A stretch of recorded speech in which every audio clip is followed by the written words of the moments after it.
evening. Welcome to Second Wind. We'd like to start by thanking our sponsors, the Old Post Pub, Fact and Fiction, Kinko's, Freddie's Feed and Read, and Fact and Fiction. Did I say Fact and Fiction? What? Oh, UC Bookstore, yes, of course.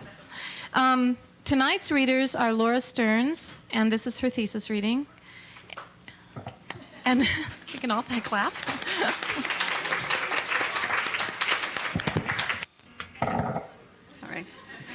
All right. I'm here to introduce Laura Stearns for her thesis reading. And I must say I have a slight touch of the flu, so if I seem a little woozier than usual, that is why. Not for any lack of enthusiasm for Laura. Laura started out as an accounting major at the University of Washington, of all things, but switched to English after getting a poem accepted in Seattle Times' Poetry Seattle section. Laura says that she wrote primarily fiction at the University of Washington, but after hearing Richard Hugo's last reading in Seattle, she knew that she would come to the University of Montana to study poetry. Laura is one of the most prolific poets I know. She's probably written at least 150 poems since she arrived here in Missoula. Maybe that's a slight exaggeration, but not by much. Most of us have trouble turning on the poetic faucets, but Laura has trouble turning them off, a problem that I envy her for very much. Last fall, Laura started directing her creative energy into playwriting, something she says she's always wanted to do. Her one-act play, Squatters, was very well received by her playwriting workshop, and rumor has it that this play may be produced sometime this spring. Laura's recent poetry has appeared in Hubbub and the Seattle Review and is forthcoming in the next issue of Cutbank. Laura says that her fondest graduate school memory is the time that she fell down Joel and my stairwell and had to hobble around on crutches for 2 weeks in the snow. Laura was a paralegal in another lifetime and whipped off a very terse letter to our landlord about this incident. And thanks to Laura, we now have very high-density lights in our stairwell. Much of Laura's poetry comes from her memories of childhood. Although she grew up only 15 miles away from Seattle, she says that her neighborhood seemed far removed from the city. Laura says that many of the women in her neighborhood, including her own mother, believed in ghosts, and that as a child she was often a silent observer of gatherings of women. Her poems are full of magical remnants from another world, the world of her childhood.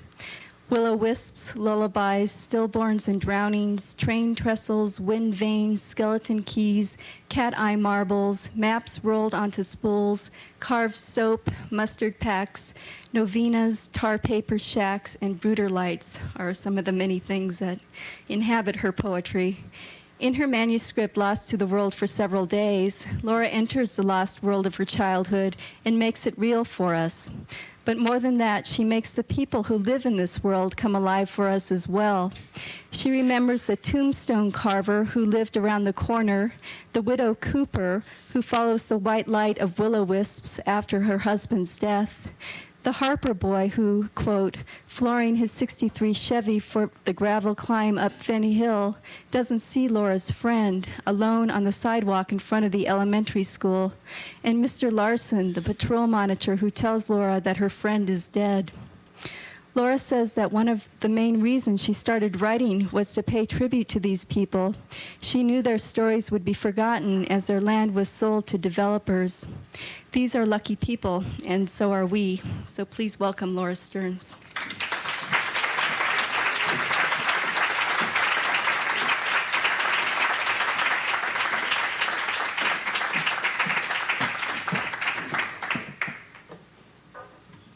Thanks, Lee.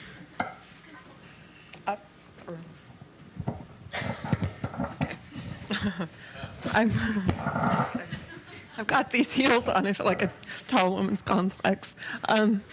Okay, before I get into the poems, there's a lot of people that I need to thank. And first and foremost, I need to thank my thesis committee. And I feel really emotional, actually. I feel like I start crying.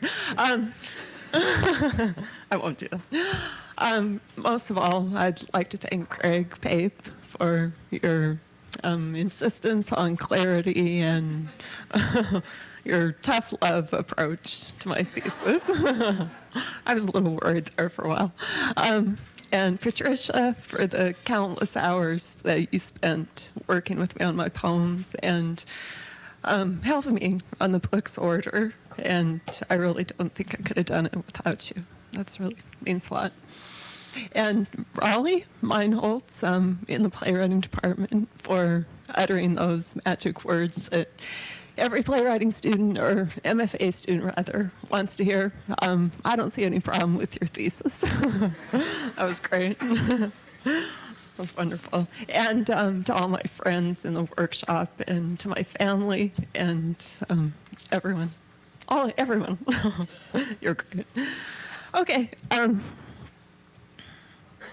My thesis is called Lost to the World for Several Days, and I wish I could take credit for the title, but to be really honest with you, I stole it off of a postcard that a friend of mine had bought in Seattle at an antique bookstore, and a man had written to his lover, and he was housebound, and he talked about the snow and not being able to get out, and just how awful it was. And then he ended, and he said, "Lost to the world for several days."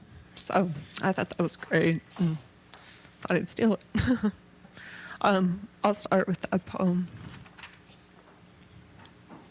First is lamplight, then sugar cakes, turpentine, and solstice, the taste of words on my tongue. Then it is meadow fog, the whippoorwills call in the morning. Rivers and rain, on days when I cannot remember the name of someone I love. In the summer, sweet peas and steep tea, the silhouettes lovers leave in the grass. Pine pitch when autumn comes, when the resin of church pews reminds me of my family's dead. For you, only your body, blood, salt, water, bone. Not the sleepwalkers or dreamers, not twilight or thimbles, a childhood lost in blue mason jars. Come, you say, this is the place, here is the window, climb through. Yeah. Okay, sorry. Okay, the first section of the book is faith in small things, and I'm going to start with two poems that are coming out in Cut Bank. Okay. Sleeping sickness. They've kept his overalls on a nail in the back bedroom, his fishing pole on the porch. They believe he lies in the hammock between the willows, a blade of grass at his lips. Not family. I see him near death in the backwater shack, his pallet sheets soaked with the heat of his body. His family croons Emmett or Earl, a name he shares with his daddy or granddaddy, a name that rolls off their tongues like a lullaby. I envy the intimacy of their sorrow, history of stillborns and drownings. No one in his family knows to blame mosquitoes, thick all week in the places he played. Had I been there when his body first quivered, I would have grasped his shoulders and insisted he wake up.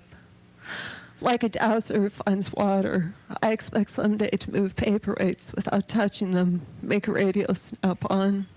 When my father died, I said I would give up writing to bring him back, and for a while I believed resurrection could happen. What sacrifice would this boy's family give? What holds us here must hold others.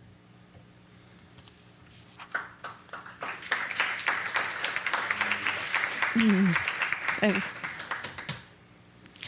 Can you guys hear me? I'm going to start to relax in a minute. Okay. This next poem is called Signals, and unfortunately it's a true poem. I wish I could say I wasn't. Signals. When we were 13, we lived by signals. Yours, a rag doll slung over your father's porch rail. Mine, slow steps between the field, between our houses, skeletons of ice crunching under my boots. When he wasn't there, I could feel the hands that pulled the blue plate from the oven, the lips that scowled at the chicken and cream sauce, peas boiled to mush. I thought you were indifferent. You didn't care about dances or black fishnet stockings. You didn't watch dime store lipsticks drop like coins on your bed. When he said he wanted to be first, when he called you night after night into his dim bedroom, pulled back the sheets and commanded you to lie down, what were you thinking? The only world I knew was my parents' fenced acre, the house built from a blueprint, 4 children, Sunday school, picnics in the meadow. By summer, you told me, and I told no one, afraid he might press a knife to my throat. What I wrote into my white diary those nights was this: today, Father mowed the lawn, Mother finished her canning. Okay. My neighbor man used to be a firefighter, and he told me a story that I find this kind of hard to believe, but I thought, well, it's going to make a great poem. He said people will be inside of a house that's burning, and they'll have the chance to leave, to run, but they won't. And I thought, well, that's really weird, but I'll turn it into a poem. Faith in small things. A man stands inside a burning room, this room part of his house, this house part of a neighborhood where all houses are the same, all driveways circular, surrounded by neatly clipped lawns. Typical afternoons, he remembers the lathered smell of horses, the rasp of grain down the silo chute on his grandfather's farm. But this afternoon is different. Smoke is clouding his lungs. 12 paces to the window, a sprained wrist or ankle to the cool grass below.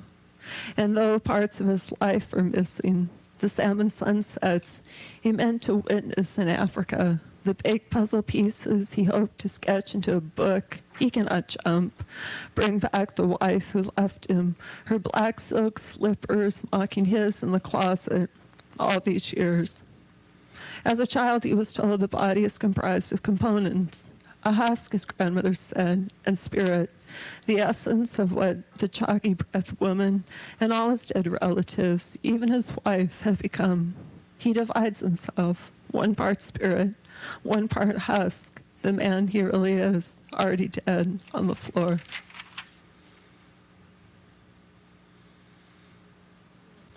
I think I had a lot of traumatic things happen to me in my childhood, and this is another poem about an event that really influenced me when I was a kid. Tadpoles and fractions.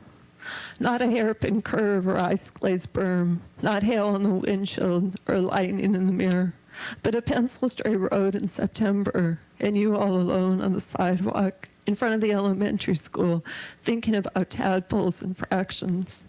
The Harper boy said he didn't see you, flooring a 63 Chevy for the gravel climb of Finn Hill, bored with Autumn's Bride processional of scarlet and sienna, bored with his sister's nightly novenas and mother's pleadings that he stay away from those tar paper shacks where boys shared chamois cloths over pounded out fenders and took hard swallows of their father's watered-down whiskey and rum.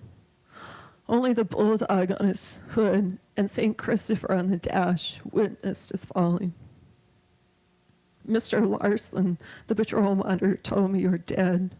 I watched him cover you with his gray coat until the only thing left was your blood and the skin marks veering like an equation that never makes sense. I stood with the other children in a circle, our bodies motionless as a pool of afternoon light that bound us, until our mothers came, tapping our shoulders and saying our names just to make sure.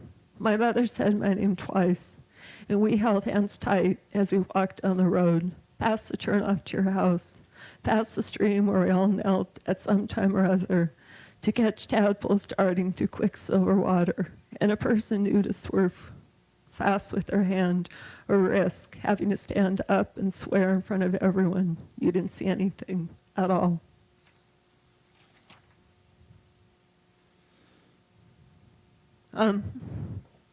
I promised my friend Michael I'd read a poem for him, and he came all the way from Seattle, so this is for you, the cartographer.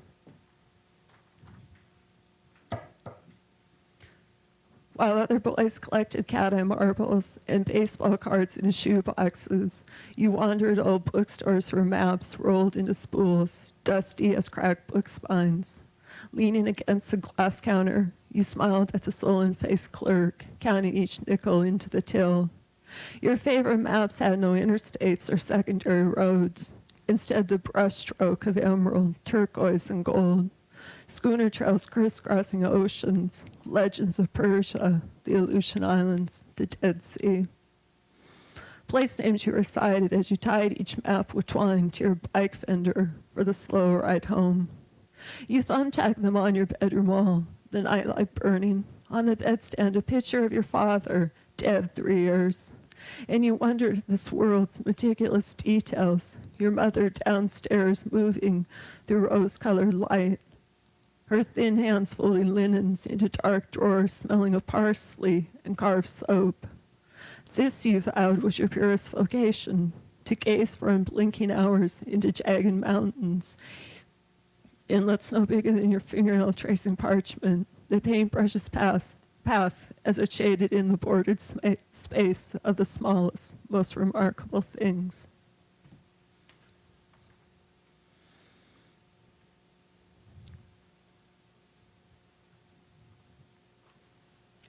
This is one of those poems about my childhood, and it, as Lee said, my childhood seemed really magical, and I hope to cash in on it by writing a novel.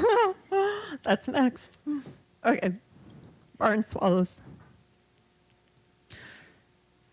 Surrounded by birch trees and sugar maples, ghosts of Appaloosa's nickering hay, and cows with milk-white eyes, that barn rose on the slow, uneven hill of my childhood, a cobweb house inhabited by barn swallows, a family who sang all their words. Skittering in and out of 2 carved crescent moons, those birds knew the ribs of rafters and corners where whispered dreams lay still. Neighbor boys took the Bunnell girl there, her toothless grin as she ambled barefoot, of nails laddering a beam of pocket knife wood. Mother warned my sisters and me away, but we wedged a wide circle on Sundays after church, eager to exchange our pale pinks and patent leathers for wind-dried jeans, mud boots from Montgomery wards. Lured by the wind vane spinning, we splattered plums onto gray wood, split by rain. When only the dark stains answered, we pulled open the door and entered single file through flower dust light, sifting the musk of mildew and damp cotton, handkerchiefs crumpled to hay. Dangling our legs from the loft, we spoke of the skeleton keys and the idiot boy who lived 2 pastures over with his mother, who always jumbled our names. And the white light the widow Cooper followed, calling it her will-o-wisp, telling us it vanished ice cold into the floorboards the morning we found her kneeling, her flannel nightgown trailing bare linoleum. Someday, my older sister said, I will live in a mansion, and she described butlers toting biscuits, the crepe paper lanterns strung beside a pool where shooting stars glistened and fell. My little sister and I nodded, twining a bracelet of straw. When hunger came, we bit into bitter apples, twisted the stems to an alphabet of boys, bent over polished chrome and engines. The birds have a right, my older sister said. They can always go. We knew the secret places she meant, Lapland, the mud-baked Congo, everywhere fathers. National Geographic took him night after night under the front room's dim glow. When we stumbled into the night air, there was a new order to everything. Dinner plates being carried from cupboards to counters, the electric fence buzzing, and the Bunnell girl lying on her bed, staring at the bluebell wallpaper, suddenly grown old. This next poem is... Can I just hold this? Okay. My grandmother told me this story, and she was... I think she was about 89 at the time she told me, and she was crying, and I was taping her stories, and when she got to this story, I was like, I didn't know what to say, and sometimes it's hard when people tell you these kind of things. Anyway, legacy.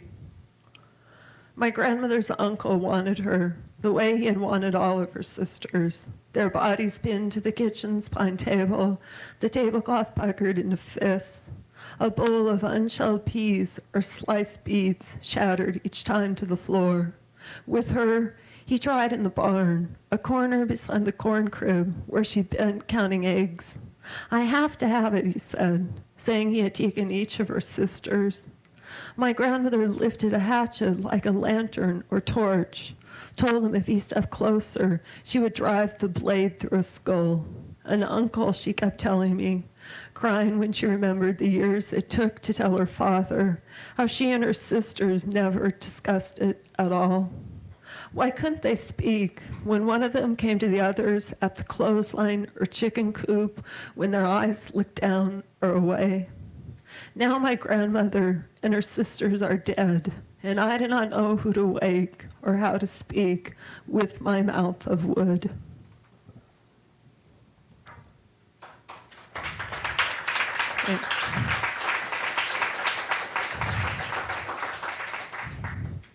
My dad absolutely loved trains, and whenever I hear the trains go through Missoula, I think of my dad, and I feel happy, but I also feel sad because I really miss him. And this is a poem about trains for him. Trains. Those times he spoke of trains, my father's memory never failed him. Always the Southern Pacific, Enid, Oklahoma, 1932.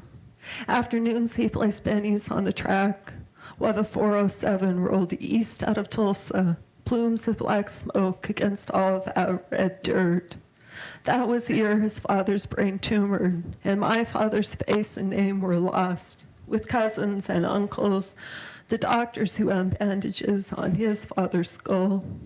When fever set in, he walked the station, dreamed of riding in the blue haze of smoking cars, or better yet, living with the men who cooked rabbits over coals and slept under trestles, men who had been to Chicago and New York, Duluth, and St. Paul.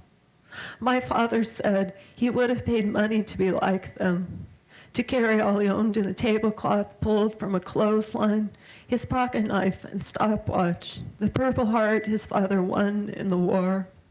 Instead, he wore a blue uniform, 30 years on the police force, my mother always afraid. I wanted him to ride before I died, to send postcards of factories and steamers, those cities he thought he could love. Instead, he left a half-finished crossword, a timetable to destinations I've not heard of, in countries I don't know.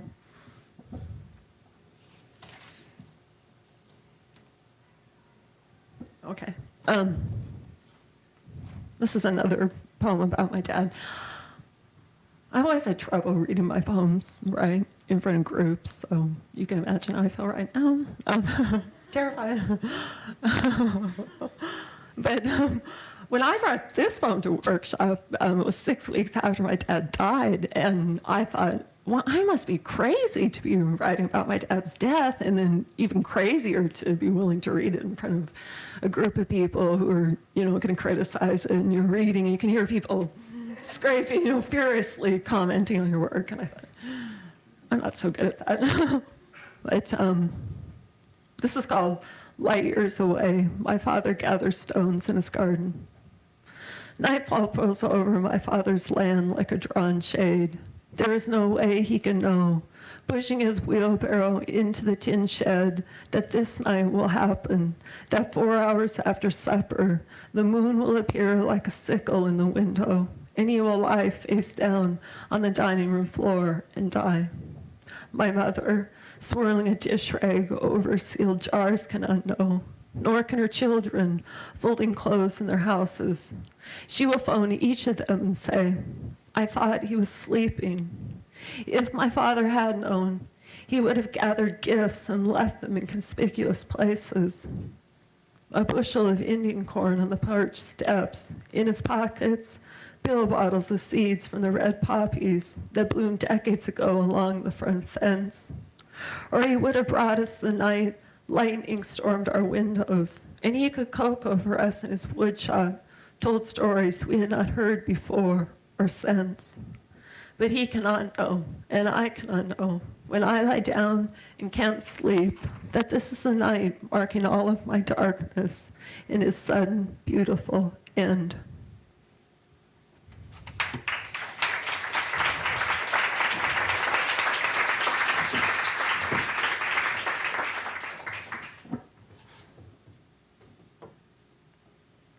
Okay, moving into the second section of the book, Lately the Curve of My Life, and I stole this title from David Braden. So David's not here because he's sick, but I'll just say thanks, David.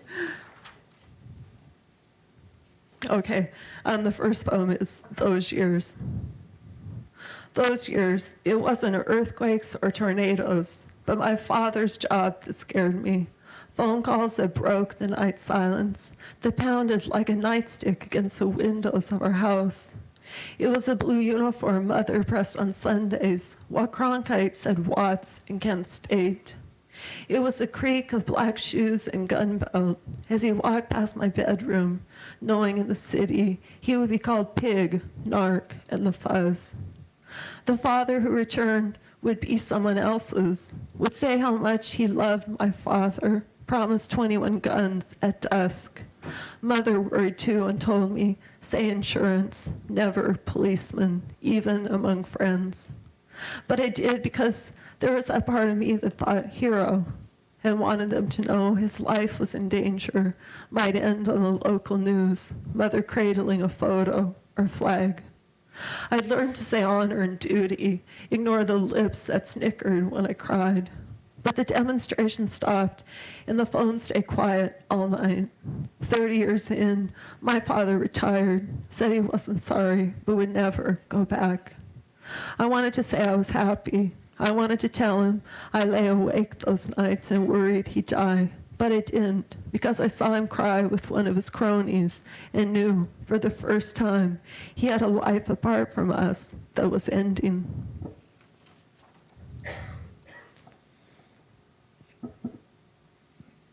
I don't think I'd show this next poem to my mom, but if this is on TV, she might see it. So, we enjoy a healthy mother-daughter relationship. That's all I can say. Passage. The white enamel cupboard in my parents' garage glistened like an iron lung. I stood in front of it this September I turned 13 and decided life depended on passion, as I had once decided that breaking my leg or becoming an orphan would bring pity from the shy, dark-eyed boy down the street. I stood in front of it because its dusty shelves held glass, mason jars of floating peaches and pears, a testimonial to my parents' labors, to all my father tended with his safe hands, and bottles, sea greens with funneled necks that felt cool, indifferent to the chemistry of root beer, the rewards of waiting. Where the brown river had spilled, I found tiny sugared beads. They were sweet on my tongue.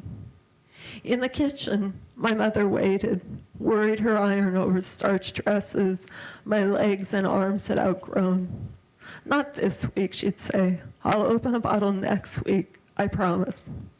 While I waited for one of those next weeks, a girl from school died swallowing a cloud of siphoned gas. Had she lived, I might have asked her what near death tasted like, if she saw her ghost dance like a lace slip in the wind. I might have broken a bottle for the sake of splintered worlds, the air I didn't know I was learning to breathe.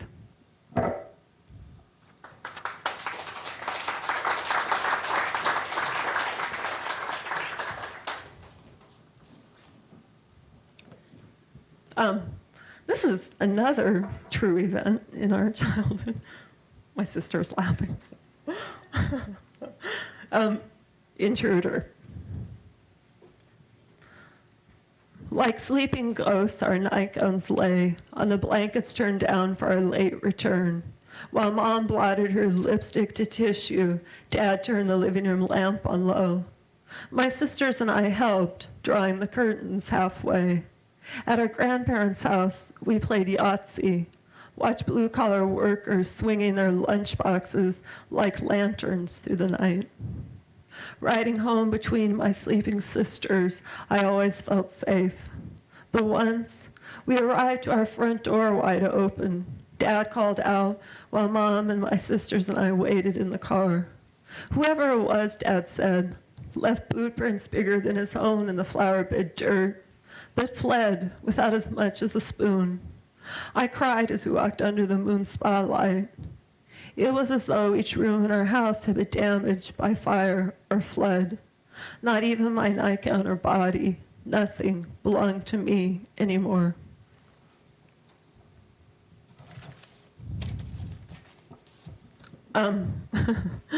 Last year I called this my failed marriage poem, and I think I'll call it my failed marriage poem again, if I can't think of anything else to call it.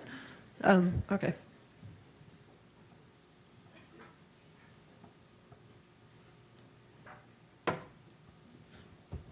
Actually, I'm trying to be nice in this poem.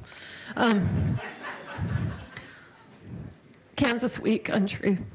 Out here we could drive forever without a map. The fireflies burning like stars. Prairie rolls to farms and to wheat. The stone houses, legends that landmarks become. We are still new in our marriage. Wise to hold hands as we drive past your grandparents' gate. The lawn chairs pulled to deep shade. After sleep, your grandparents will beckon us to coffee and rolls, ask for snapshots of my white dress, a petal from the carnation we unpinned from your tuxedo and left to last at home in the freezer. What will we tell them? Our moments already so sudden, so unsure in the borders our generation travels, that I cannot wish anything to last past the prediction of wind. I will reach for the fold of your sleeve, the crook of the arm I shape to night after night, already knowing lost faith never returns. Years will go by, and then our marriage will end. It will be your grandparents' photos I examine under lamplight, their faces that journey to my dark kitchen table each anniversary, bearing a white cake, 100 white candles.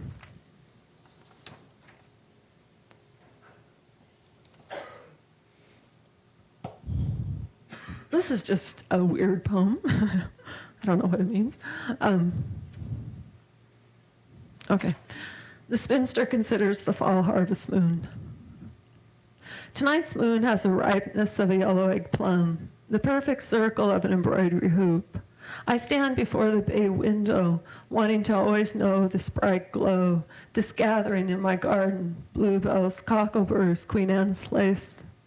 Where does the moon go after white petticoats and lawn parties, after the patter of bathhouse showers, our skin, the delicate blush of pink frosting on tea cakes? Does she haunt the scavenger hunts under willows, keep awake the men who were once boys, oblivious to our locked arms and blood finger rituals? She is persistent as tuberose, a white root I slice into crescents, then carry to the dark humus of my greenhouse. Uncle Cyrus showed me the moon frost on corn stalks, taught me to know the rainwater smell of raked leaves. The stone house he lived in had oilcloth curtains, the whir of my mother's treadle as she mended his trousers on Sundays. Last month, when the summer sky slid away, I thought of Cyrus plotting the moon, the musty smell as he opened the attic trapdoor to toss goose-down quilts to me. He called the moon Lucinda Angel, the twin who lay still with me in the trundle while I listened to mother and father play whist, and Cyrus's arthritic hands falling again and again on the ivory keys of the spinet. Now early evenings, my neighbor visits. We sit on the porch, talk of his bee houses, my quinceberry jelly. After he leaves, I walk through each room, winding the music boxes, thinking of lightning bugs straining their way through nets, tied over the primrose in a white winter garden.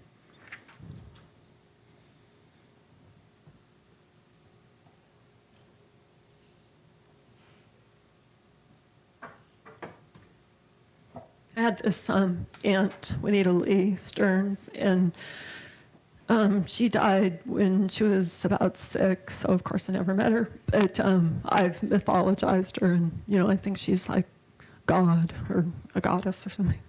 So this is a poem for her. Aunt Juanita Lee. Your baby book christens you to an era of porcelain dolls and pink ribbons, an antique girlhood ending abruptly in the darkest limbs of my family tree.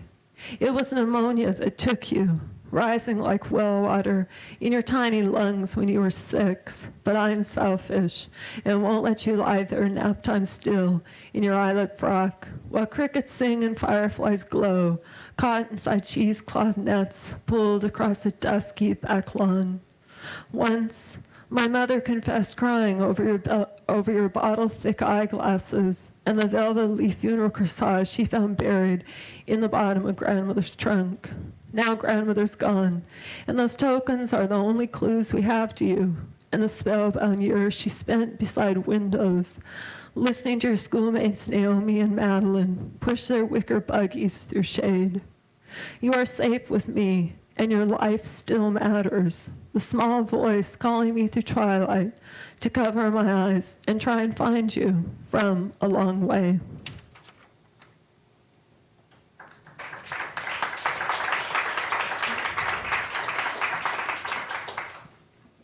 I have this man who appears in my poetry, and he's 40 or 40-ish, and I'm not sure if he's married or divorced. I don't know what his story is, but he just shows up, and here he is again. Survivor. When you recall the old man with the hook arm who spent 12 years in a sanatorium, remember the hours he tended tomatoes. Remember the trowel he used to break hard earth, the ditches that came of his efforts, 4 shallow graves filled with rain. Remember the sack heavy as drowned kittens, how your mother pulled you inside the gate and said no. It's all right that no one in your family would discuss the trucks that carted families like cattle through the streets. It's all right that none of them believed he belonged. You didn't imagine moonlight glinted the metal beneath his torn sleeve, or that he attempted to earn money cleaning windows with milky water and rags. You did see him break ice months later, hold a shard to his face, and draw blood.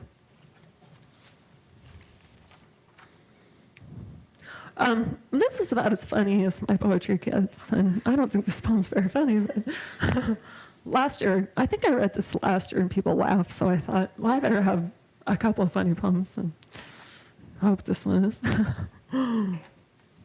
My grandfather visits. His coffin skin reminds me of pie dough. You're dead, I say. Stop tapping your cane along the white picket fence of my childhood. All those bluebells and poppies, the picnics we had in the meadow out back. I have a story, he says. I already know. The time you danced with my grandmother in the dim parlor after poker, Miller and Dorsey, her diamond ring sold that night for your one bad roll. Sorry, he says, about all of that. Oh, I have it down, I say. The gypsy fortune teller's prediction, the time you showed up whiskey drunk on grandmother's stoop. And what were you thinking? All those dark molasses-haired Hungarian sisters clucking behind the curtain. Still, I say, I'm always looking for men just like you. Your broken back wish to die with your boots on. Grandmother cried till the end for you. She used to grasp my hand like an old dish rag, say, I want to be with Pop. He was such a good, good man.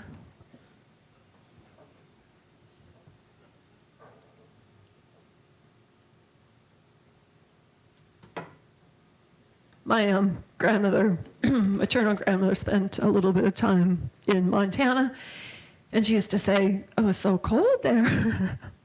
And when she told me these stories, I never thought I would end up in Montana. And now, if I ever have kids, I'll say, it was so cold there. And anyway, she worked in the sugar beet fields outside of Billings, and it sounds like she had a really hard time. Anyway, this is a poem about that. Naming an end in winter. This story bleeds red and smells of rain clouds, storms rattling root cellar doors, my grandmother's grandmother dying in a field tent outside Billings, a skeleton sipping onion broth, the only meal my grandmother could scrounge, then spoon through broken teeth. I promised her I'd tell it in a book and to my daughters, tell of its end in winter, with frozen skirts and frost clinging the sugar beets like glitter, with the pine coffin and 4 candles burning. I wanted to know the other field hands were singing, mourning doves outside the landowner's window. Wanted to know if Faith brought spring's blue crocus, a break in pond ice, but it was late. My grandmother's eyes closed, already gone the long way back without me.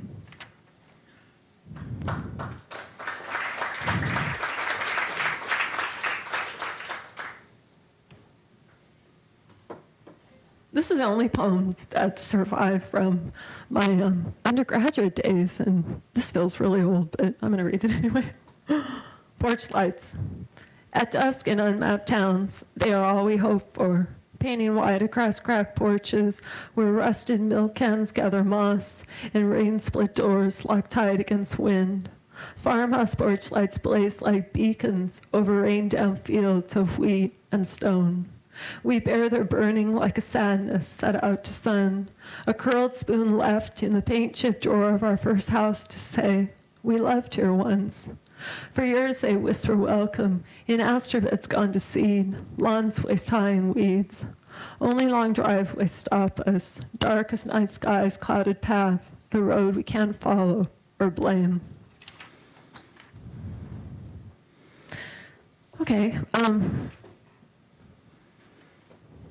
now we're moving into the final section, giving the darkness shape. This first poem is called All I Can See. All I can see of that night in Pool Husk is a midnight blue sky and a boy. His good ear turned to the weather vanes whirring. He walks outside to mimic the spin with his body before stumbling like a crippled goat in the grass. How odd it must have been to watch the stars fall, knowing nobody was there to pull him like a drowned person from the river of smoking grass at his feet. Tonight, I want to believe disasters are fabrications, like death's small door or the rings of light around the body, but I know I am wrong. Sarajevo, Chernobyl. My grandmother spoke to me out of her stroke after months of babble. Do not be sad when I die. I imagine a room where our parents still hold us, call us their children, and safe.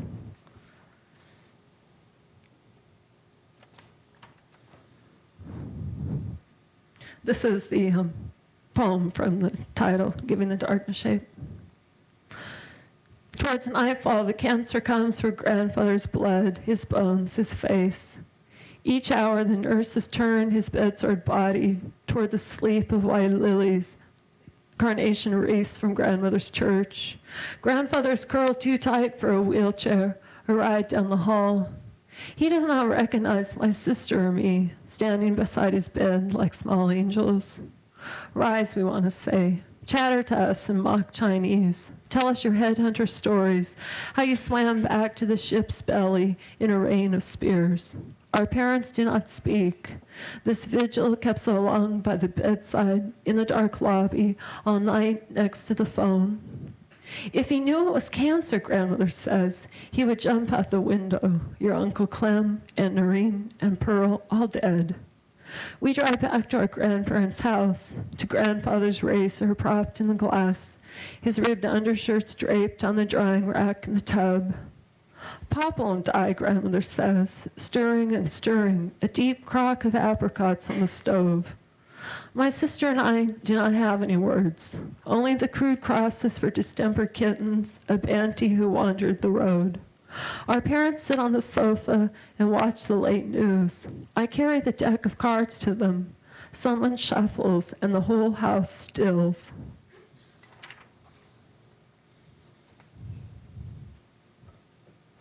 I think I better hurry. No? Okay. I'm not going to read all 54 pages, I promise. Or Well, I never really thought I'd write a poem about this next little event, but there's a chance that I'll never be asked to give another poetry reading again, so I thought, well, I'm going to read this poem. Damn it. So, Night Spirits.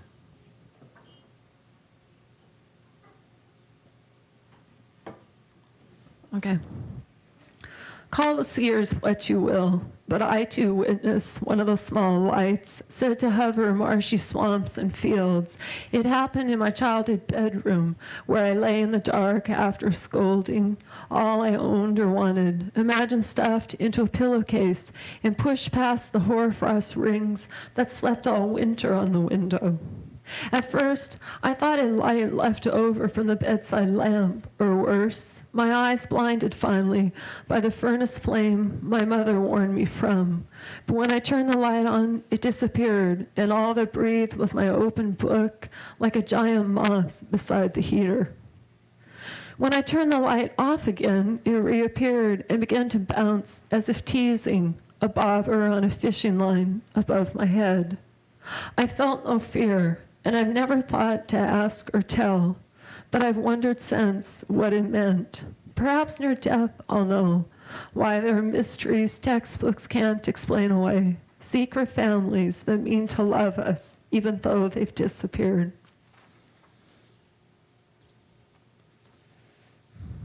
Okay, I'm going to do some quick editing here.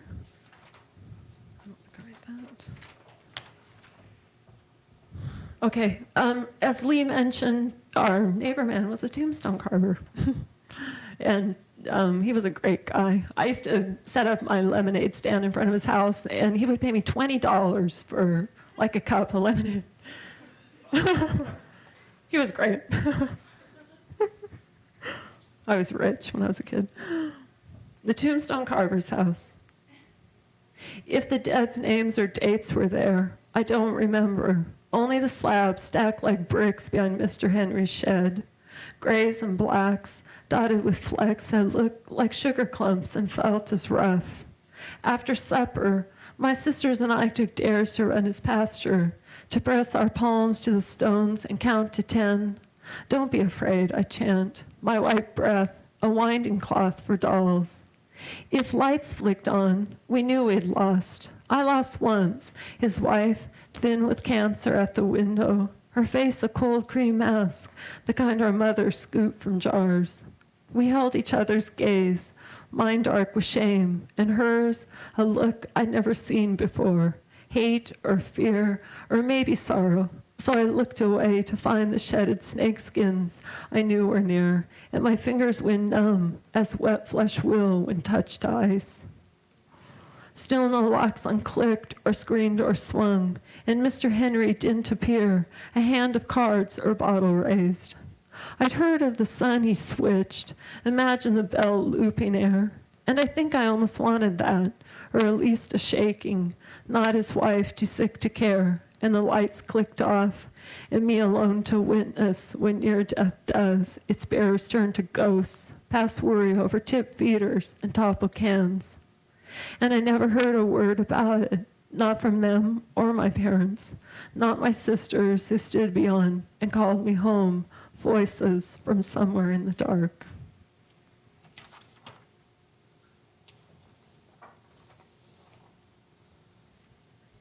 Okay, I really want to read this final poem because I really attribute a lot of my writing talent to my grandmother, my maternal grandmother, who told me her stories every Sunday for as long as I could remember. And she was just educated. I think she only went to grade school, but she had a beautiful voice, and she was very musical and a great storyteller. So I also promised her, almost on her deathbed, that I'd write a book about her. I haven't done that. But this is a start. This is a poem.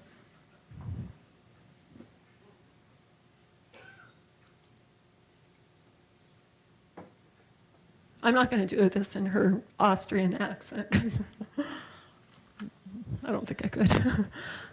My grandmother tells the story, When Gypsies. In the old country I saw them, their shawls the color of fire, They'd snap their babies' legs like wishbones, then set them to beg in the streets. At night, they stole our dogs and lard. We found their handprints and said, "They're so dirty, they carry disease." But once in America, I paid one to stroke my palm. What she saw came true, your grandfather, the willow trees that circled the farm. How could someone know my life that well? Look at my hands all shriveled, the skin that hangs like gloves. A gypsy looking into them now would see only black rivers. Why didn't she tell me cancer would eat your grandfather's bones, that 2 days after Christmas he'd die? Half-eaten candy cane, his glasses and watch, handed to me in a sack. If we told him, he would have begged for a gun. What am I left with? His wood shop, the refrigerator of old paint, the picture of him in the coal mines that a canary promised safe every morning. Nothing is safe till lungs filling with black soot. During the war, he sold tires. Out of pity, he loaned money to a stranger. I had to sell my ring. We rationed thin soup for weeks. I would pay all my coins to bring him to restorative waters, to let the gypsies rub oil in his skin, carry him to the Black Forest, to his father, the violin maker, the castle they lost in the invasion. Did you know you were his favorite? 2. Village I can't find on a map. There was a village. I can't remember its name. Mulberries grew along the river. We fed the leaves to the silkworms our father raised in the parlor. At night, I heard them munching, tearing tiny holes. Once a lamb was lost in the hills. I heard it bleeding. Its mother had fallen into a crevice and had to be shot. Then my mother died. The villagers built her a pine coffin. When I saw her lying there in her wedding gown, I thought, she is so beautiful, and I wanted to kiss her. 4 candles, always burning. We traveled steerage to America. Every day the cook gave me a sip of vinegar, a cure for dysentery. One bunk over, a stranger's favored twin died, her body wrapped in a barrel cloth and tossed like a giant fishhook into the ocean. I stood a long time, watching. When I die, sing Ave Maria and the Hungarian hymns your great-grandfather sang on the boat. In the boxcar of cottonseed, we slept our first American night.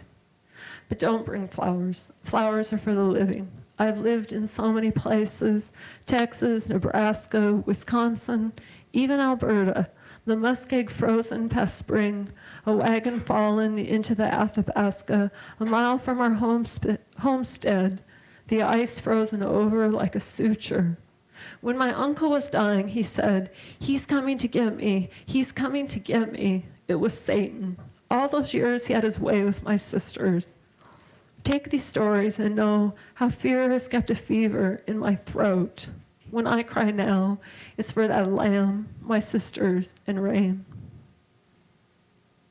3, burning snake. After the river flooded, we heard a sound like a baby crying. My father ran to the barn and we followed. A snake was hypnotizing a chicken. My father shot the snake, said the mate would come looking. He built a fire, then held the snake over the flames with a pitchfork. The sky was black, the snake, a giant streamer glowing. After that, I wasn't afraid. My father had given the night to his children. 4, music on the prairie. In Texas, I heard angels singing. It was Christmas Eve, and my family had gone to midnight mass. It was my year to stay home and tend to the cooking. I was alone on the prairie. Where did that music come from? A wild hen was cooking, and the dolls my grandfather made from corn cobs sat in a row under the tree, listening. On the porch, I lit dozens of candles and stood alone, happy in the blazing circle. Thanks.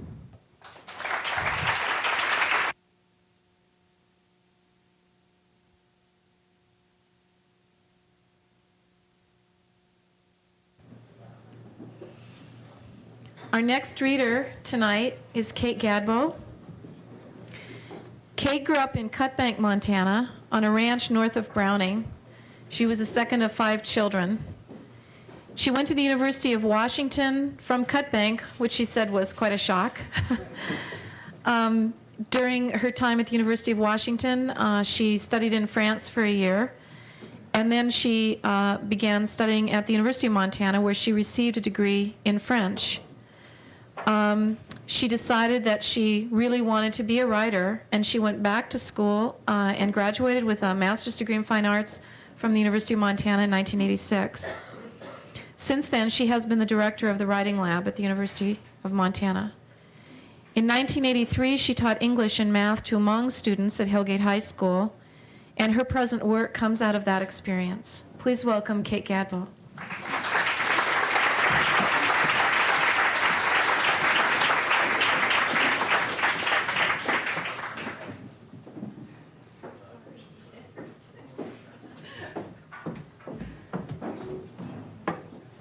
I have to apologize to everyone for my sheepherder's whistle. I almost knocked Leonard over.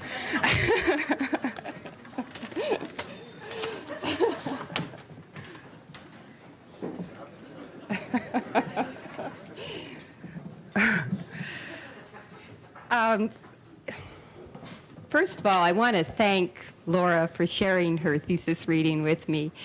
It was a great reading, Laura, and it's been great having you in the lab this year. I'm really going to miss you. I've been talking a lot to Laura and to students I've worked with, to other people that are writing too, about the ways that we trick ourselves into getting our writing done. And a lot of this involves somehow making it not so important, or somehow saying, I'm doing this as an exercise. It's not my real writing. Sometimes we do that with our jobs. I think if we've had a particularly bad day, we say, this isn't really what I'm doing. I'm really a writer. But with the writing, we have to do that too sometimes. And the novel I'm working on right now began that way. I started it in 1986, right after I finished graduate school. And I'd been writing these big, long short stories that were turning into chapters of a big, long, convoluted novel. And I told myself I needed to sharpen up a little bit, and I need to an exercise in brevity. So I said, I'm writing a short story under 10 pages. And so I sat down and very quickly wrote out of this teaching experience that I had in 1983, and I'd never written anything about that before. And it came very quickly, and I sort of liked the story. There were a lot of things I didn't like about it, and I sent it around quite a bit, and it finally ended up published in Epic a couple years ago. So I sort of forgot about it and started beating my head against my big, long, convoluted novel again. And last fall, I had another sort of crisis where I was thinking, how can I go on? I can't do this. This isn't going right.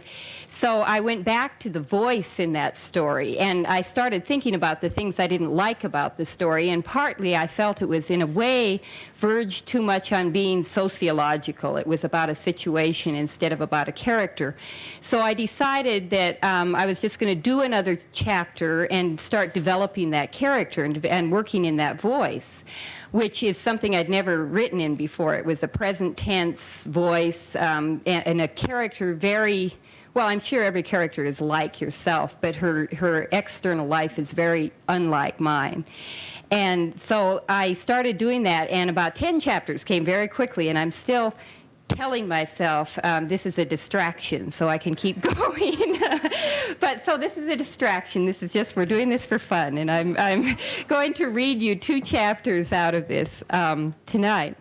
I'm reading the second chapter, which is sort of self-contained. It takes place within the classroom and introduces the main character, and she's just started this job. It's from the point of view of a woman named Janet Hunter, who's 36 years old, and her life has been becalmed for several years. She's been teaching 8th grade, which she doesn't like, and she's been divorced for 7 years, and her ex-husband shows up sometimes, but there's really nothing else going on in her life. And And she decides to make a change. She'll accept a job teaching these refugee students. And so she takes this job, and she's trying to get to know them when the book starts. Chapter 2 is pretty self-explanatory.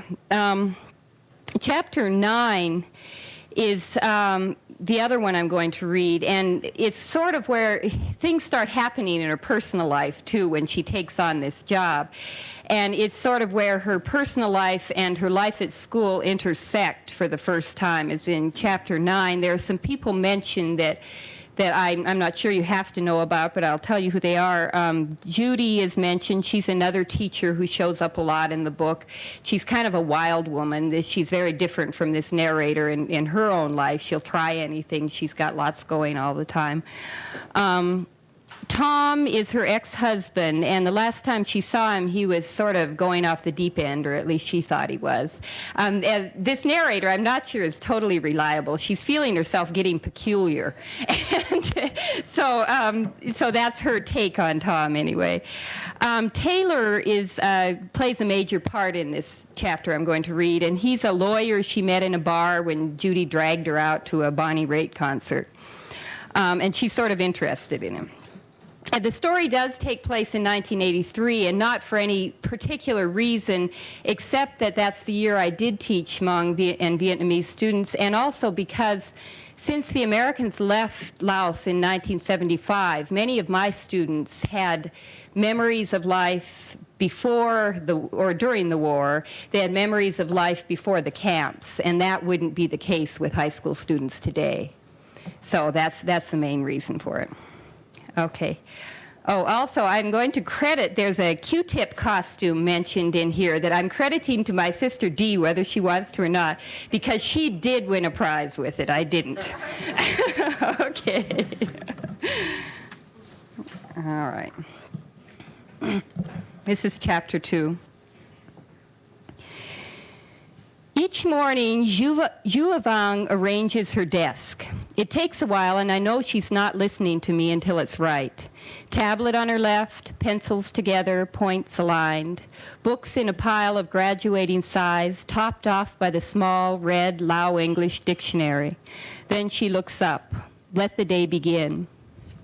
I thought of Jua last weekend when I bought a shoe rack and cleaned out my closet. I organized by color, then changed my mind and organized by use.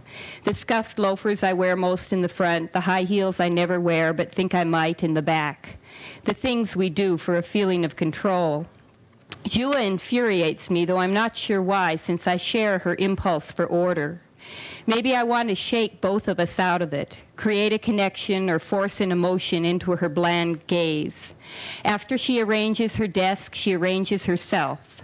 Short legs in black polyester slacks crossed, small hands folded, face organized into a deferent expression that never varies. She's ready. The shields are up. I know more about these kids than they think I do. Darla Scott, the counselor, tells me their life stories whenever we talk. She emphasizes the worst in a hushed voice, all the medical details, the appalling loss of family. I sometimes wonder why she does it. Does she think if I don't know these things, I'll be cruel? Does she like it in some strange way, the way people like soap operas, grotesque tragedy upon grotesque tragedy? Has this Montana town been too tame for her, made her feel a bit useless in her job as counselor? What a goldmine for givers these people are. They need everything.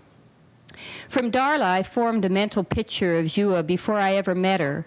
She was the one coming in at the end of September because she had to wait for her aunt to get here from the camp in Thailand. The aunt now babysits for Jua and 2 other girls in my class. Somehow, they're all related. Jua is 19 and has 3 children, all under 5. Something is wrong with the oldest. That was the one she carried when she lived for a year in the jungle after trying and failing to cross the Mekong. A year of eating bamboo and leaves, of watching others starve. Darla wrote it out in a detailed report I took home to read. I see a girl working beside her parents on a mountain farm. Maybe there's a baby strapped to her back, one of her younger siblings. I imagine her in traditional Hmong garb, the gathered skirt and apron in bright primary colors, the coin-festooned headdress, because that's all I know of their clothing. The things they wear to school come from Lao family community, cast-offs from the locals. I don't know what she's planting, maybe corn for the animals they all tell me they raised. When I try to see the landscape, I first see the mountains of Montana because So Mua told me this area reminds him of home. But that can't be right. It doesn't fit with the television footage of the war, of veterans' descriptions of steamy jungles and elephant grass slicing hands as they crawl. I adjust the picture to a National Geographic photo I have of the jungly mountains of the Amazon with a clearing for Jua's farm. She's on the edge of womanhood, 11, 12 maybe. Her brothers and fathers have been fighting with Vang Pao and the Americans, but she's seen none of that. It's a secret army and a secret war. She sometimes hears distant gunfire or stops what she's doing to watch a helicopter fade into the trees. She works on the farm, caring for the little children, playing games. What kind of games? Again, I'm stopped because I can only think of me at that age, playing kick the can in the early fall dark, the can under a street light, crisp leaves under my feet, and the smell of smoke in the air. Anyway, she plays some kind of game, self-consciously, caught at that squirrely age between child and woman. Then, one day, someone, a soldier I guess, runs into the village and tells them the Americans have gone home, left them, all the Hmong, to the communists who know how closely they've worked with the CIA. Communist soldiers who, some say, are bored with simple killing and now have turned to torture for variety. I'd be frantic. I remember myself at that age, so given to fears that were purely imaginary. An episode of Twilight Zone kept me awake and staring at my closet for a week. What would she do? Would she methodically help her parents gather supplies and make a plan? Or would she stand crying helplessly with the other children? What would she do when they had to take what food they could find and go to the jungle for a year? A year, the report said.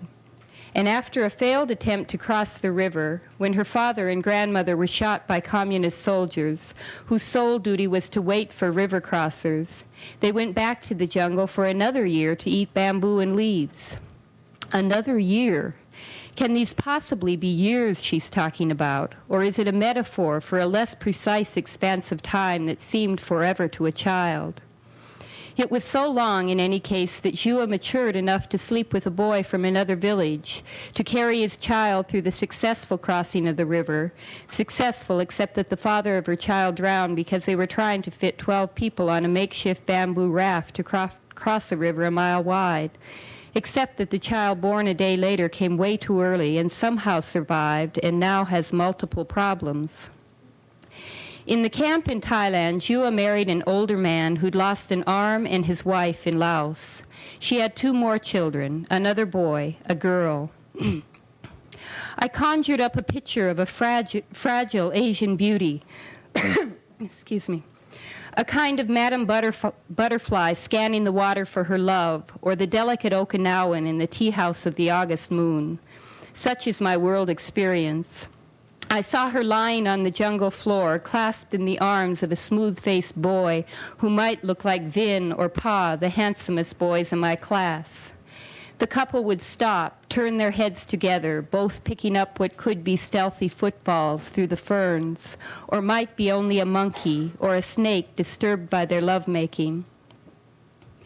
And now here she is, a bland lump, a moon-faced girl rapidly putting on weight. For all her desk arranging, when she does her work, she produces a bare minimum. She tells me nothing when I ask her to write, although she had English in the camp and is more literate than most of the Hmong girls, having had unusual parents who let her learn Lao with the boys. America is very nice. I like go to Kmart and buy a pants. That's her essay. She stops working halfway through the hour and takes out her sewing, embroidering tiny patterns on the red cloth in her hands, her legs crossed at the ankles, and that blank smile on her face. It occurs to me she isn't very bright. In It's Halloween. The American kids yip and yell in the halls between classes. Some have spray-painted hair, pink, orange, blue. Some wear masks. As we walk down to lunch, I see Ted Duncan, the senior English teacher, going the other way.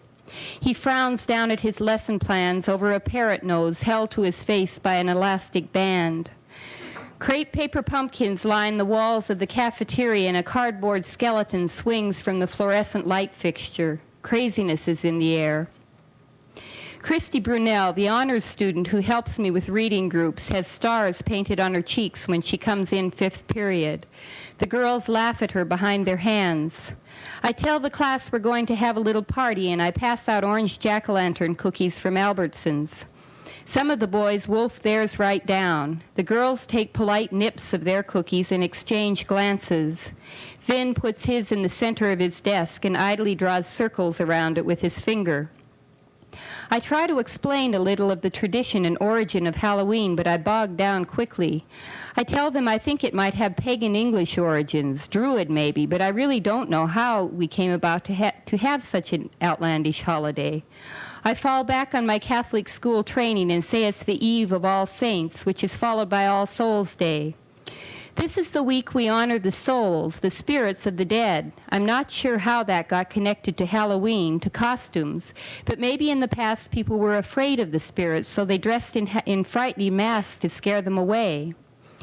I'm watching their faces and see this is a mistake. I've tried to do some reading, but haven't done enough. The Hmong have an animistic religion, I know that. For all I know, the souls of their dead fill the air of the classroom, inhabit the philodendron on the windowsill. They aren't tucked away neatly in heaven, purgatory, or hell. The souls of their countless dead. I drop that and get back to costumes. Children always like to dress up and pretend there's something they're not. Tonight you'll see lots of children in costumes going from house to house asking for candy. The ones who've been here more than a year nod and smile. So Mua asks, "Did you dress up in a costume when you were a little child?" I smile at him, a thank you for rescuing me from my own disjointed babbling.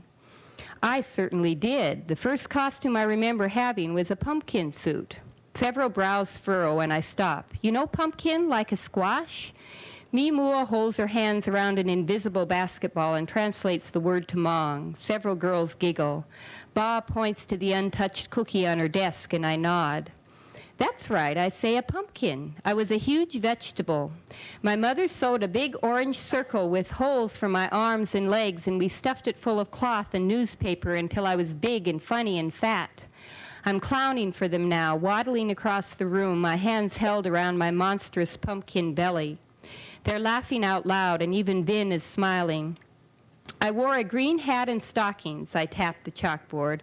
Green, like this, and I painted my face green, too. They're still smiling. I'm into this now. But the best costume I ever had was the one I made in college. I dressed up like a giant Q-tip.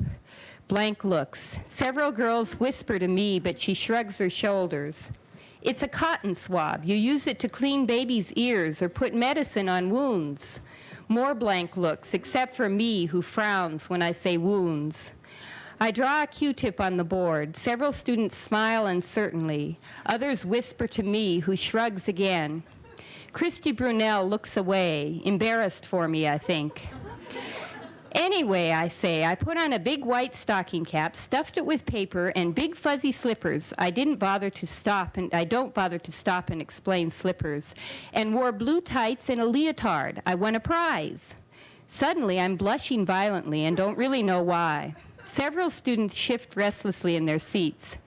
Christy, I say brightly, help me out here. Did you ever dress up in a really great costume? All eyes turn to Christy, and she puts on her dazzling prom queen smile. Well, she says, I was usually just a witch, but one time I dressed up as Tinkerbell. She looks around and adds in the loud, slow voice she uses with these students, Tinkerbell is a fairy. Do you know fairy? Everyone turns to me and she says a Hmong word. They know fairy. Or maybe she said witch because some of them are frowning again. I draw a bad rendition of Tinkerbell on the board as Christy tries to explain her costume. The wings were the hardest part. My mother couldn't figure out how to make them stand out from my back. I tap the wings on my drawing with the chalk as Christy goes on. We had to make them out of cloth hangers and cover them with this gauze cloth. She stops for a moment. Gauze is this kind of cloth that you can sort of see through. She stops. "This is hard, Mrs. Hunter," she wails. Everybody laughs. Christy goes to her math class, and I pass the cookies around again to the few boys who've eaten theirs. I should have brought punch, I say, or something to drink. Wong goes out to the hall for a drink of water. As he opens the door, I hear a cracking boys yell at the end of the hall, an animal sound, and I remember the other side of Halloween, the side they felt in the air of the cafeteria that sent them scurrying back to the classroom faster than ever. Who plans to take their children trick-or-treating, I ask. Tia Vong raises her hand, and so do all the other mothers. Tia's been here 2 years and seems to be the leader of the teenage matrons. I don't really believe them all, but feel I must go on anyway. It's fun to go, but you need to be a little careful. Be sure you go along with the small ones, and even older kids should go in groups. Don't let them wear costumes that will make them fall down, and you have to watch for cars in the streets. They smile and nod, a little indulgently, I think. They're mothers, and I'm not. And also, now this doesn't happen much in Montana, but it could. You have to be careful about the treats people give you. It's better if the children eat only the candy that has paper around each piece. Sometimes bad people put something in treats they make at home, something that could make them sick. And apples, it's better not to eat the apples. They might put something sharp in them. I ask if there are questions, but I don't want to have to explain poison or draw a picture of a razor blade on the board. Already some faces have taken on their old haunted expressions. I was more fun when I told them about the costumes. This business is something they know too much about. Jua sighs loudly and takes out her sewing. She looks down, tunes me out.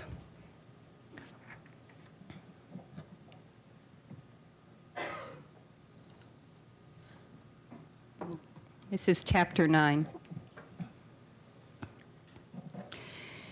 It's 5 a.m. and I'm wide awake, jerked out of sleep by a war dream as scary as a veteran's. I'm me, but I'm not. I'm a Hmong girl walking away from my house toward the jungle. I don't know why.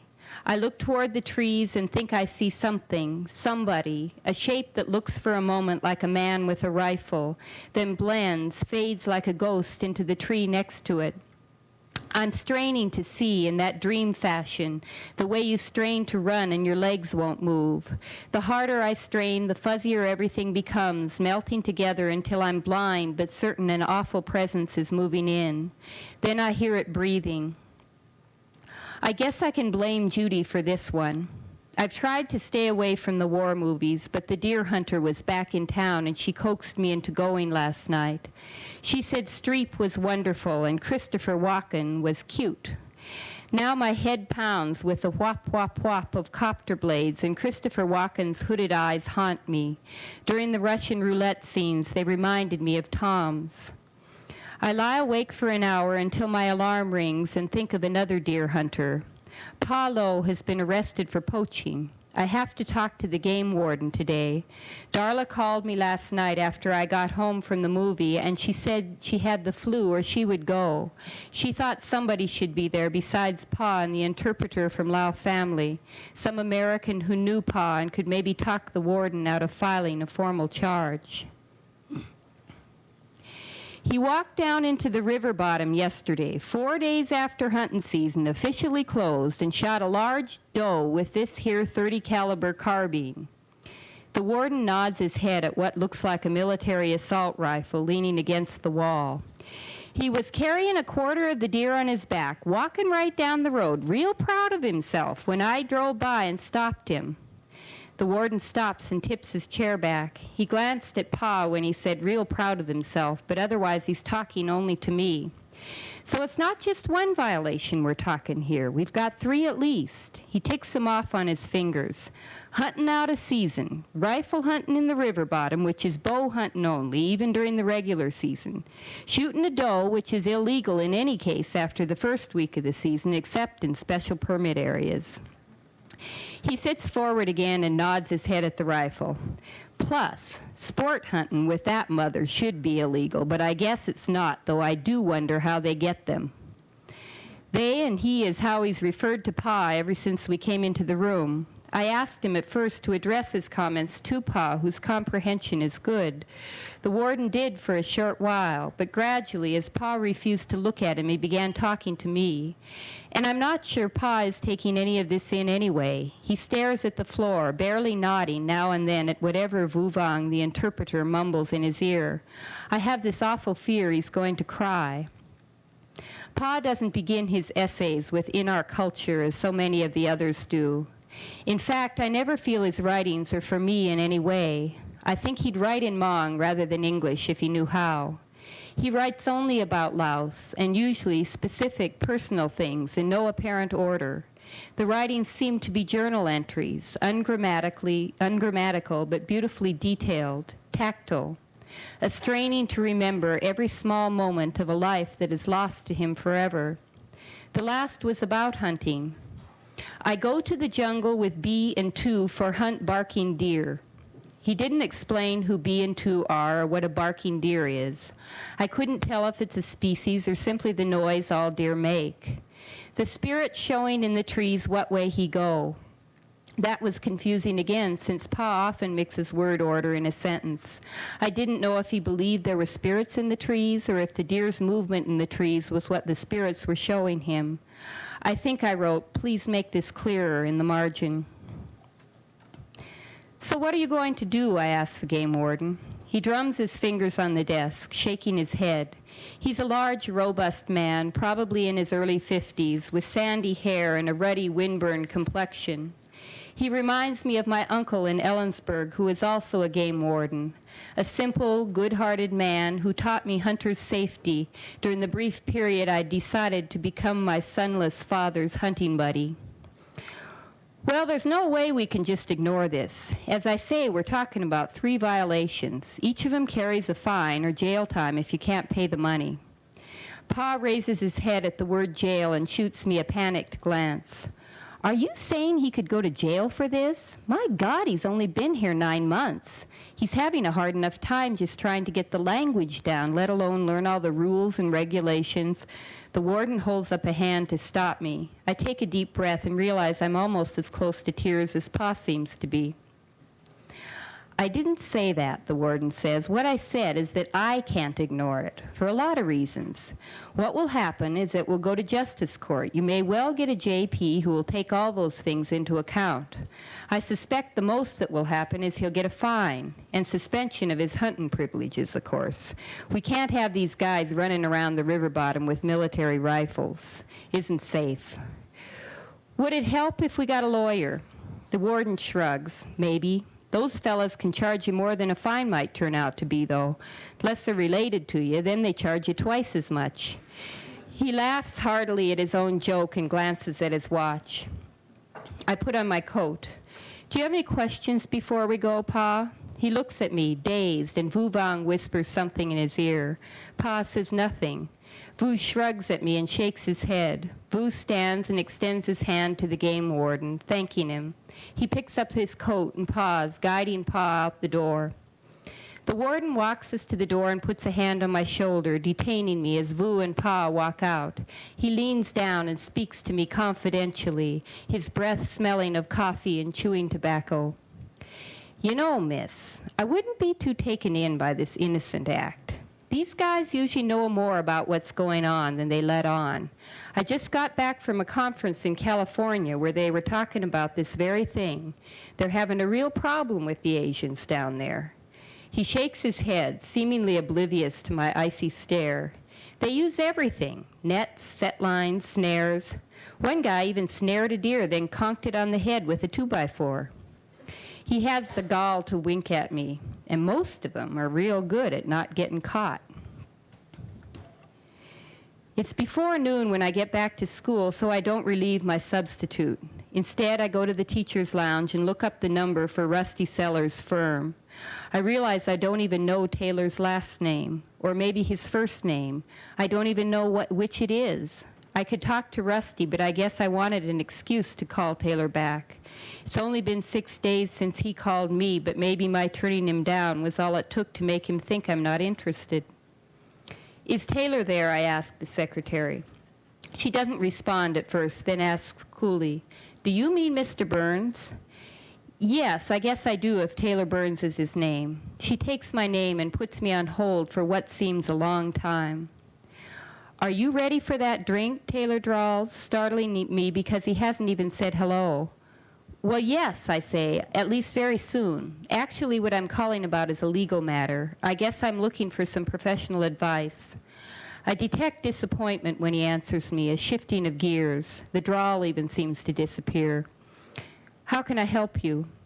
I tell him about Pa's arrest and our meeting with the game warden. I tell him the Justice Court date is next Thursday.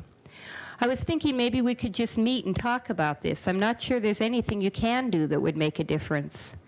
"I think maybe I should meet with Pa, too," Taylor says. I hesitate.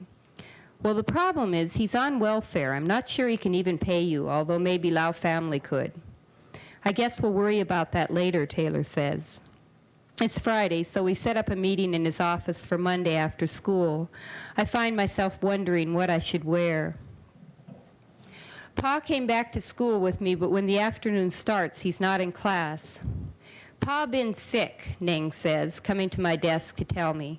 He stands there watching me for a moment, even after I nod.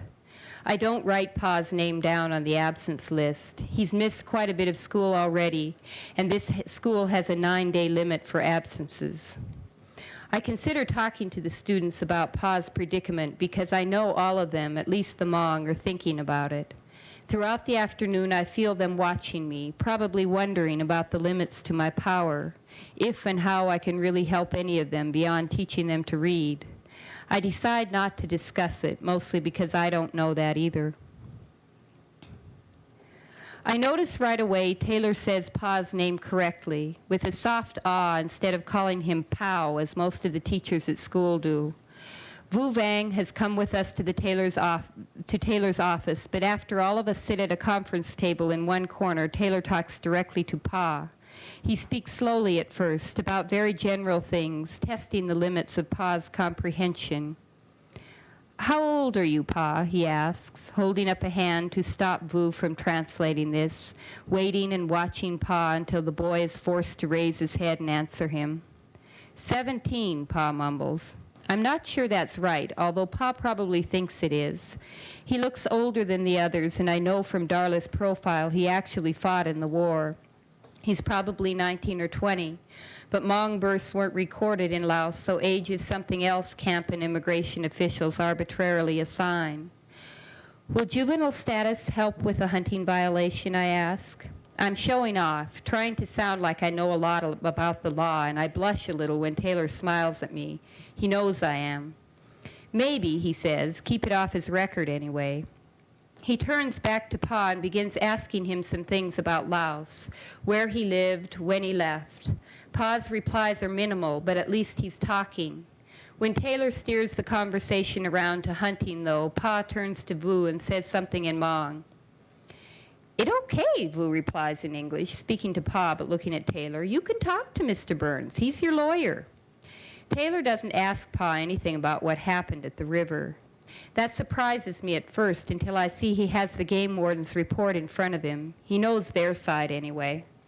Instead, he asks Pa what kind of hunting he did at home in Laos, how he hunted, when, and where. He nods and writes down each of Pa's short replies. Then he tells us what is likely to happen in the court. This will go to Justice Court. We just appear before the JP, and the county attorney will present the state side of the story, and I'll present yours. He looks around quickly at all three of us. "That is, if you want me to." I nod. I've already decided if I have to, I'm going to pay Taylor out of my own pocket. The county attorney will try to convince the judge you knowingly violated the law, Taylor continues. Pa is looking at him, confused. That you hunted on the wrong day in the wrong place on purpose, Taylor says. He waits, but Pa doesn't say anything, so he goes on. I'll try to convince him you didn't, and mostly by emphasizing that you're relatively new here, and that there's not a comparable hunting season in Laos. He waits again for Pa to say something, but he doesn't. Vu is nodding and smiling at Taylor as if he's very clever indeed. He says something in Hmong to Pa, who merely nods. With any luck, we'll get Harvey Flynn as judge, Taylor says to me. That's luck, I ask. I've heard of Harvey Flynn. He's rather famous for his capricious dispensation of justice. If you're Irish, you get a smaller sentence. If he grew up with your father, you could get off completely. If he doesn't like the look on your face, he might throw the book at you. There are quite a few Hmong in the courtroom, many I haven't seen before. They sit together in the middle rows of seats. Many are in Western dress, but 2 of the women wear black wrapped turbans and long skirts. I look from one to the other of several middle-aged men, wondering if one of them might be General Vang Pao himself. All their faces are closed, wary. Even the ones I do know to be parents of my students don't respond to my smiles of greeting. Pa sits at a table beside Vu wearing an out-of-style suit several sizes too big for him. It makes him look young, vulnerable. I wonder briefly if that's a tactic on somebody's part, then decide not, since none of the clothes Pa wears to school fit him very well either. Taylor, seated on Pa's other side, wears a tweed sport coat that fits perfectly. Judy's right. He does look like Sam Shepard. Maybe it's the nose or the lines beside his mouth. We've lucked out and drawn Judge Flynn. When the CA, a gray-suited woman about my age, steps before him, he yawns. He looks old and more than a little out of it. The county attorney uses the game warden's argument. She talks about cases in California involving indiscriminate harvesting of game by Hmong. She says they don't subscribe to a hunting ethic. She ticks off the violations on her fingers the way the warden did. She tells the judge, softly, reasonably, that the most important thing to learn when you come to a new country, for whatever reason, are the rules. She's not asking for jail time, which she very well could, given the multiple violations. But she does think justice would be served, and a very important message would be sent to the Hmong, who have, after all, been brought here as guests of our government, if Pa were forced to pay the maximum criminal penalty of $1,000. In addition, he should make civil restitution for the carcass. She's a good speaker, eloquent, forceful. The judge nods as she finishes and gives her a big smile. She's probably Irish. I have a moment of misgiving when Taylor stands. He's holding a folder I gave him at Monday's meeting after we put Pa and Vu on the city bus, and Taylor walked me to my car. In the folder, I'd put photocopies of Mies Shaman essay and all the writing Pa had turned into me. My intention was for him to use it as background, but I didn't tell him that. Now it looks as if he's going to read from it directly. He walks toward the judge several steps, then stops and turns toward the county attorney. His voice is soft but clear as he begins to read. For hunt, I've been shooting my bow.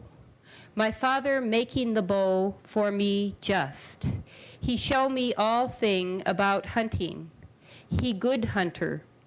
He dying in 1976. My mother dying before. My bow got lost now.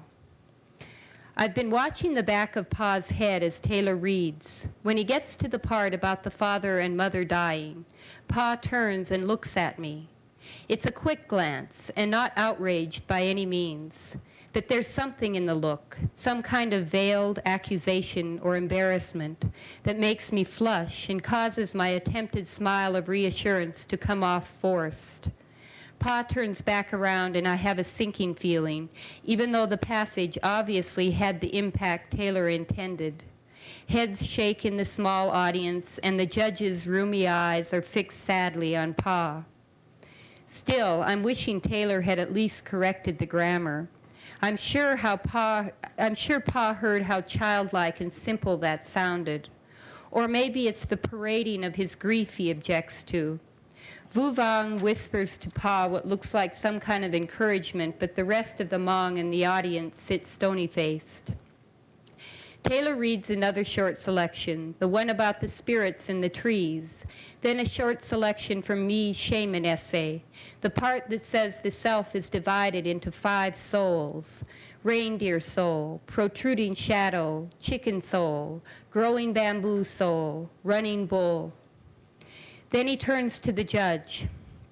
When something is so much a part of your life that it's associated with your childhood, your family memories, even your very soul, I'd say that's a hunting ethic.